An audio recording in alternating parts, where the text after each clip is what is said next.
One thing to understand about boxing. Boxing is a sport of probabilities, just like a lot of sports. We are trying to put the probabilities on our side. May the odds be ever in your favor. That is the goal. That is the ideal. But we are not looking at certainties. And I can see this fear in a lot of the comments, in a lot of the questions. What if I do what you said and this happens? Or what if when I'm doing that, that happens? Or what if this happens? Or if I do that and then the opponent does this, right?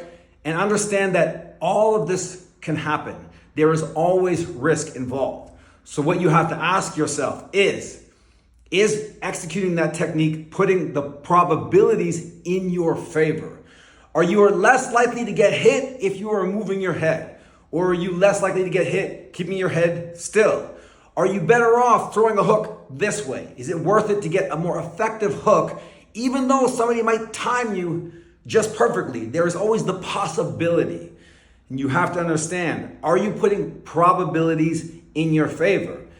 If the probabilities are not in your favor, then work the alternative, do the alternative. But understand that risk and reward go hand in hand. There is the mindset of, okay, I just don't want to lose, or I just don't want to get knocked out, versus I'm trying to win.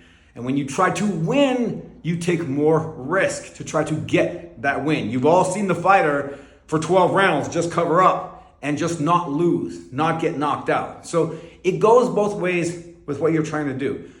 But I will tell you that the biggest risk that you are going to face in boxing, the number one risk, is to know in your heart that you didn't train hard enough.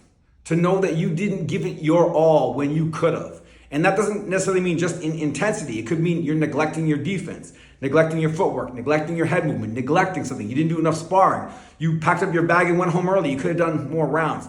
Your biggest risk is knowing in your heart that you could have done more. And if you minimize that risk, you're going to minimize a lot of risks, a lot of possibilities. Anything can happen. But your goal is to put the probabilities in your favor. If something puts the probabilities in your favor, it's better. If not, then start to think of the alternatives.